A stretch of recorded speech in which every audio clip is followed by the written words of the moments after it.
ओम शांति। 26 फरवरी 2025। बाबा के महावाक्य। मीठे बच्चे, तुम्हें अपार खुशी होनी चाहिए कि हम अभी पुराना कपड़ा छोड़ घर जाएंगे, फिर नया कपड़ा नई दुनिया में लेंगे। प्रश्न: ड्रामा का कौन सा राज अति सूक्ष्म समझने का है? उत्तर: यह ड्रामा जो मिसल चलता रहता है, टिक टिक होती रहती है। जिसकी जो एक्ट चली वह फिर हूबहू 5000 वर्ष के बाद रिपीट होगी। यह राज बहुत सूक्ष्म समझने का है। जो बच्चे इस राज को यथार्थ नहीं समझते तो कह देते ड्रामा में होगा तो पुरुषार्थ कर लेंगे, वह ऊंच पद पा नहीं सकते। ओम शांति। बच्चों को बाप की पहचान मिली, फिर बाप से वर्षा लेना है और पावन बनना है। कहते भी है, हे पतित पावन, आकर हमको पावन बनाओ, क्योंकि समझते हैं हम पतित बुद्धि है। बुद्धि भी कहती है यह पतित आयरन एज्ड दुनिया है। नई दुनिया को सतो प्रधान, पुरानी दुनिया को तमो प्रधान कहा जाता है। तुम बच्चों को अभी बाप मिला है, भक्तों को भगवान मिला है। कहते भी है भक्ति के बाद भगवान आकर भक्ति का फल देते हैं, क्योंकि मेहनत करते हैं तो फल भी मांगते हैं। भक्त क्या मेहनत करते हैं सो तो तुम जानते हो। तुम आधा कल्प भक्ति मार्ग में धक्के खाकर थक गए हो। भक्ति में बहुत मेहनत की है, यह भी ड्रामा में नूंद है। मेहनत की जाती है फायदे के लिए। समझते हैं भगवान आकर भक्ति का फल दे तो फल देने वाला फिर भी भगवान ही रहा। भक्त भगवान को याद करते हैं, क्योंकि भक्ति में दुख है तो कहते हैं आकर हमारे दुख हरो, पावन बनाओ। कोई भी नहीं जानते हैं कि अभी रावण राज्य है, रावण ने ही पतित बनाया है। कहते भी है राम राज्य चाहिए, परंतु वह कब कैसे होना है कोई को भी यह पता नहीं है। आत्मा अंदर समझती है कि अब रावण राज्य है। यह है ही भक्ति मार्ग। भक्त बहुत नाच तमाशे करते हैं, खुशी भी होती है और रोते भी है। भगवान के प्रेम में आंसू आ जाते हैं, परंतु भगवान को जानते नहीं। जिसके प्रेम में आंसू आते हैं उनको जानना चाहिए ना। चित्रों से तो कुछ मिल नहीं सकता। हाँ, बहुत भक्ति करते हैं तो साक्षात्कार होता है, बस वही उनके लिए खुशी की बात है। भगवान खुद ही आकर अपना परिचय देते हैं कि मैं कौन हूँ। मैं जो हूँ, जैसा हूँ, दुनिया में कोई नहीं जानते। तुम्हारे में जो बाबा कहते हैं उनमें भी कोई पक्के हैं, कोई कच्चे हैं। देह अभिमान टूटने में ही मेहनत लगती है। देही अभिमानी बनना पड़े। बाप कहते हैं तुम आत्मा हो, तुम 84 जन्म भोग तमो प्रधान बनी हो। अभी आत्मा को तीसरा नेत्र मिला है। आत्मा समझ रही है। तुम बच्चों को सारे सृष्टि चक्र का नॉलेज बाप देते हैं। बाप नॉलेजफुल है तो बच्चों को भी नॉलेज देते हैं। कोई पूछे सिर्फ तुम ही 84 जन्म लेते हो? बोलो हाँ, हमारे में कोई 84, कोई 82 जन्म लेते हैं। बहुत में बहुत 84 जन्म ही लेते हैं। 84 जन्म उनके हैं जो शुरू में आते हैं, जो अच्छी रीति पढ़कर ऊंच पद पाते हैं, वह जल्दी आएंगे, माला में नजदीक पिरोए जाएंगे।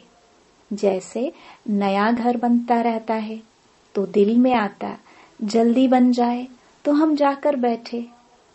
तुम बच्चों को भी खुशी होनी चाहिए। अभी हमको यह पुराने कपड़े छोड़ नए लेने हैं। नाटक में एक्टर्स घंटा आधा पहले से ही घड़ी को देखते रहते हैं, टाइम पूरा हो तो घर जाए। वह टाइम आ जाता है। तुम बच्चों के लिए बेहद की घड़ी है। तुम जानते हो, जब कर्मातीत अवस्था को पाएंगे तो फिर यहाँ रहेंगे नहीं। कर्मातीत बनने लिए भी याद में रहना पड़े, बड़ी मेहनत है। नई दुनिया में तुम जाते हो, फिर एक एक जन्म में कला कम होती जाती है। नए मकान में 6 मास बैठो तो कुछ न कुछ दाग आदि हो जाते हैं ना, थोड़ा फर्क पड़ जाता है। तो वहां नई दुनिया में भी कोई तो पहले आएंगे, कोई थोड़ा देरी से आएंगे। पहले जो आएंगे उनको कहेंगे सतो प्रधान। फिर आहिस्ते आहिस्ते कला कम होती जाती है। यह ड्रामा का चक्र जो मिसल चलता रहता है, टिक टिक होती रहती है। तुम जानते हो, सारी दुनिया में जिसकी जो भी एक्ट चलती है, यह चक्र फिरता रहता है। यह बड़ी सूक्ष्म बातें हैं समझने की। बाप अनुभव से सुनाते हैं। तुम जानते हो, यह पढ़ाई फिर 5000 वर्ष बाद रिपीट होगी। यह बना बनाया खेल है। इस चक्र का किसको पता नहीं है। इसका क्रिएटर, डायरेक्टर, मुख्य एक्टर कौन है, कुछ भी नहीं जानते। अभी तुम बच्चों को पता है। हम 84 जन्म भोग अब वापस जाते हैं। हम आत्मा हैं। देही अभिमानी बने तब खुशी का पारा चढ़े। वह है हद का नाटक, यह है बेहद का। बाबा हम आत्माओं को पढ़ा रहे हैं। यह नहीं बताएंगे कि फलाने समय यह होगा। बाबा से कोई भी बात पूछते हैं तो कहते हैं ड्रामा में जो कुछ बताने का है वह बता देते हैं। ड्रामानुसार जो उत्तर मिलना था सो मिल गया, बस उस पर चल पड़ना है। ड्रामा बिगर बाप कुछ भी नहीं कर सकते हैं। कई बच्चे कहते हैं ड्रामा में होगा तो पुरुषार्थ कर लेंगे। वह कभी ऊंच पद पा नहीं सकते। बाप कहते हैं पुरुषार्थ तुमको करना है। ड्रामा तुमको पुरुषार्थ कराता है कल्प पहले मुआफिक। कोई ड्रामा पर ठहर जाते हैं कि जो ड्रामा में होगा, तो समझा जाता है इनकी तकदीर में नहीं है। अब तुमको स्मृति आई है, हम आत्मा है। हम यह पाठ बजाने आए हैं। आत्मा भी अविनाशी है, पाठ भी अविनाशी है। 84 जन्मों का पाठ आत्मा में नूंधा हुआ है। फिर वही पाठ बजाएंगे। इसको कहा जाता है कुदरत। कुदरत का और क्या विस्तार करेंगे। अब मुख्य बात है पावन जरूर बनना है। यही फिक्रात है। कर्म करते हुए बाप की याद में रहना है। तुम एक माशुक के आशिक होना। एक माशुक को सब आशिक याद करते हैं। वह माशुक कहते हैं अभी मुझे याद करो, मैं तुमको पावन बनाने आया हूँ। तुम मुझे ही पतित पावन कहते हो, फिर मुझे भूलकर गंगा को क्यों पतित पावनी कहते हो। अभी तुमने समझा है तो वह सब छोड़ दिया है। तुम समझते हो बाप ही पतित पावन है। अब पतित पावन श्री कृष्ण को समझ कभी याद नहीं करेंगे, परंतु भगवान कैसे आते हैं यह कोई नहीं जानते। श्री कृष्ण की आत्मा जो सत्युग में थी वह अनेक रूप धारण करते करते अभी तमो प्रधान बनी है, फिर सतो प्रधान बननी है। शास्त्रों में यह भूल कर दी है। यह भी भूल जब हो तब तो हम आकर अभूल बनाए ना। यह भूले भी ड्रामा में है, फिर भी होगी। अब तुमको समझाया है। शिव भगवान वाच, भगवान कहते भी शिव को है। भगवान तो एक ही होता है। सब भक्तों को फल देने वाला एक भगवान, उनको कोई भी जान नहीं सकते। आत्मा कहती है ओ गॉड फादर। वो लौकिक फादर तो यहाँ है, फिर भी उस बाप को याद करते हैं तो आत्मा के दो फादर हो जाते हैं।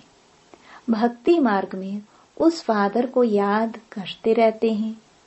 आत्मा तो है ही। इतनी सब आत्माओं को अपना अपना पाठ मिला हुआ है। एक शरीर छोड़ फिर दूसरा ले पाठ बजाना होता है। ये सब बातें बाप ही समझाते हैं। कहते भी है हम यहाँ पाठ बजाने आए हैं। यह एक मांडवा है, उनमें यह चांद सितारे आदि सब बत्तियां हैं। इन सूर्य चांद सितारों को मनुष्य देवता कह देते हैं, क्योंकि यह बहुत अच्छा काम करते हैं, रिमझिम करते हैं, किसको तकलीफ नहीं देते हैं, सबको सुख देते हैं, बहुत काम करते हैं, इसलिए इनको देवता कह देते। अच्छा काम करने वाले को कहते हैं ना। यह तो जैसे देवता है। अब वास्तव में देवताएं तो सतयुग में थे, सब सुख देने वाले थे, सबकी प्रीत थी, इसलिए देवताओं से उनकी भेंट की है। देवताओं के गुण भी गाए जाते हैं, उन्हों के आगे जाकर गाते हैं। हम निर्गुण हारे में कोई गुण नहीं। आप ही तरस परोए। आपको तो तरस पड़ता होगा। बाप कहते हैं तरस पड़ा है तब तो फिर भी आया हूँ तुमको गुणवान बनाने। तुम पूज्य थे, अब पुजारी बने हो, फिर पूज्य बनो। हमसों का अर्थ भी तुमको समझाया है। मनुष्य तो कह देते आत्मा सो परमात्मा, परमात्मा सो आत्मा। बाप कहते हैं ये रॉन्ग है। तुम आत्मा निराकार थे, फिर सो देवता, क्षत्रिय, वैश्य, शूद्र बनी, अभी सो ब्राह्मण वर्ण में आई हो। आत्मा पहले सतो प्रधान सतो रजो तमो में आती है। अभी तुम बच्चे समझते हो। यह नॉलेज बाबा कल्प कल्प संगम युग पर हमको आकर देते हैं। बरोबर भारत स्वर्ग था, वहाँ कितने थोड़े मनुष्य होंगे। अभी कलयुग है, सब धर्म आ गए हैं। सत्युग में थोड़े ही कोई धर्म था। वहाँ होता ही है एक धर्म, बाकी सब आत्माएं चली जाती हैं। तुम जानते हो अभी इस पुरानी दुनिया का विनाश सामने खड़ा है। बाप राजयोग सिखला रहे हैं। कोई भी आए बोलो यह बेहद की घड़ी है। बाप ने दिव्य दृष्टि दे यह घड़ी बनवाई है। जैसे वह घड़ी तुम घड़ी घड़ी देखते हो, अब यह बेहद की घड़ी याद पड़ती है। बाप ब्रह्मा द्वारा एक धर्म की स्थापना, शंकर द्वारा आसुरी दुनिया का विनाश कराते हैं। बुद्धि भी कहती है चक्र फिरना जरूर है। कलयुग के बाद सत्युग आएगा। अभी मनुष्य भी बहुत है, उपद्रव भी बहुत होते रहते हैं। मुसल भी वही है। शास्त्रों में तो कितनी कथाएं बना दी है। बाप आकर वेदों शास्त्रों का सार समझाते हैं। मुख्य धर्म भी 4 हैं। यह ब्राह्मण धर्म है 5वां। सबसे ऊंच ते ऊंच यह है छोटा धर्म। यज्ञ की संभाल करने वाले ब्राह्मण है। यह ज्ञान यज्ञ है। उपद्रव को मिटाने के लिए यज्ञ रचते हैं। वह समझते हैं यह लड़ाई आदि न लगे। अरे लड़ाई नहीं लगेगी तो सत्युग कैसे आएगा? इतने सब मनुष्य कहाँ जाएंगे? हम सब आत्माओं को ले जाते हैं तो जरूर शरीर यहाँ छोड़ना पड़े। तुम पुकारते भी हो, हे बाबा आकर हमको पतित से पावन बनाओ। बाप कहते हैं हमको जरूर पुरानी दुनिया का विनाश कराना होगा। पावन दुनिया है ही सतयुग। सबको मुक्ति धाम ले जाता हूँ। सब काल को तो बुलाते हैं ना। यह नहीं समझते कि हम तो कालों के काल को बुलाते हैं। बाप कहते हैं यह भी ड्रामा में नूंद है। आत्माओं को छीछी दुनिया से निकाल शांति धाम ले जाता हूँ। यह तो अच्छी बात है ना। तुमको मुक्ति में जाकर फिर जीवन मुक्ति में आना है, फिर जीवन बंध में। इतने सब सतयुग में तो नहीं आएंगे, फिर नंबरवार आएंगे। इसलिए अब शांति धाम और सुख धाम को याद करो। पिछाड़ी में जो आते हैं उन्हों का तो पाठ ही थोड़ा है। पहले जरूर वह सुख पाएंगे। तुम्हारा पाठ सबसे ऊंच है। तुम बहुत सुख पाते हो। धर्म स्थापक तो सिर्फ धर्म की स्थापना करते, किसी को लिबरेट नहीं करते।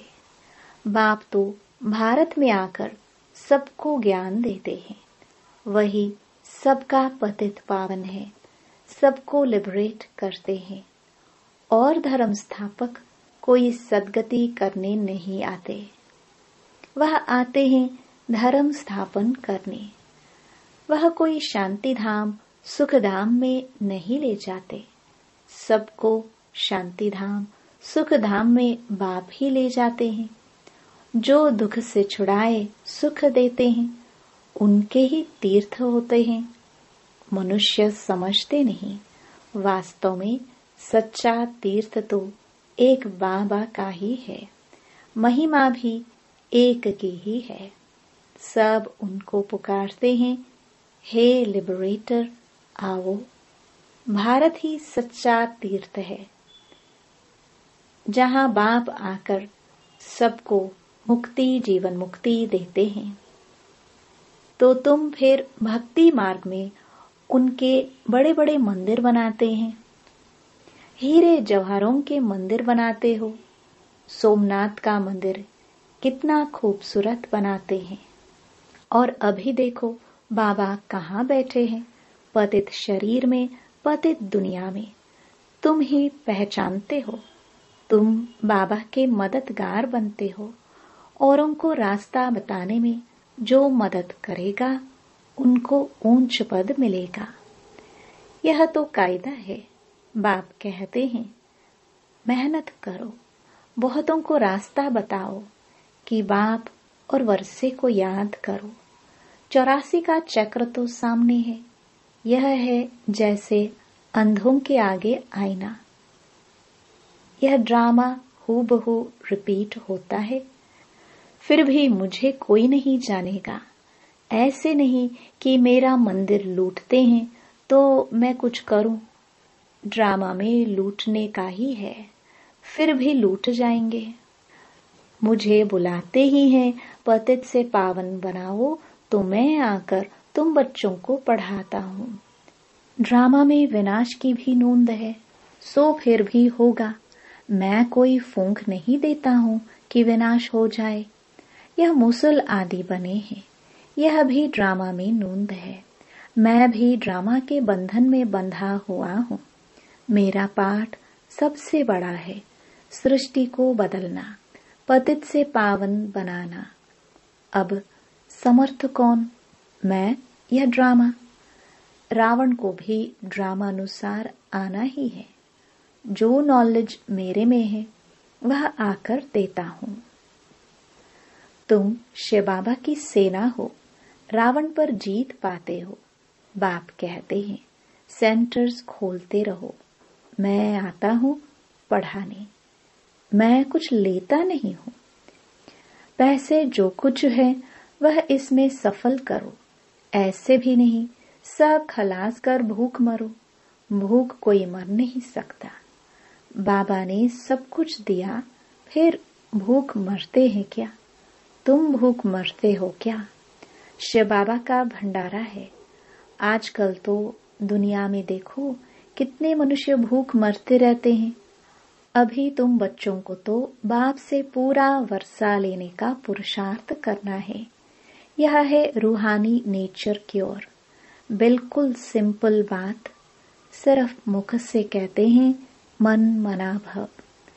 आत्मा को क्योर करते हैं, इसलिए बाप को अविनाशी सर्जन भी कहते हैं। कैसा अच्छा ऑपरेशन सिखलाते हैं। मुझे याद करो तो तुम्हारे सब दुख दूर हो जाएंगे। चक्रवर्ती राजा बन जाएंगे। इन कांटों के जंगल में रहते हुए ऐसे समझो कि हम फूलों के बगीचे में जा रहे हैं, घर जा रहे हैं। एक दो को याद दिलाते रहो। अल्लाह को याद करो तो बादशाही मिल जाएगी। अच्छा, मीठे मीठे सिखिलदे बच्चों प्रति माता पिता बाप दादा का याद प्यार और गुड मॉर्निंग। रूहानी बाप की रूहानी बच्चों को नमस्ते। धारणा के लिए मुख्य सार। पहला, ऊंच पद पाने के लिए बाप का पूरा पूरा मददगार बनना है। अंधों को रास्ता दिखाना है। बेहद की घड़ी को सदा याद रखना है। दूसरा, यज्ञ की संभाल करने के लिए सच्चा सच्चा ब्राह्मण बनना है। पैसे आदि जो हैं उन्हें सफल कर बाप से पूरा पूरा वर्षा लेना है। वरदान। मन मनाभव की विधि द्वारा बंधनों के बीज को समाप्त करने वाले नष्टो मोहा स्मृति स्वरूप भव। बंधनों का बीज है संबंध। जब बाप के साथ सर्व संबंध जोड़ लिया तो फिर किसी में मोह कैसे हो सकता? बिना संबंध के मोह नहीं होता और मोह नहीं तो बंधन नहीं। जब बीज को ही खत्म कर दिया तो बिना बीज के वृक्ष कैसे पैदा होगा? यदि अभी तक बंधन है तो सिद्ध है कि कुछ तोड़ा है, कुछ जोड़ा है। इसलिए मन मनाभव की विधि से मन के बंधनों से भी मुक्त नष्टो मोहा स्मृति स्वरूप बनो।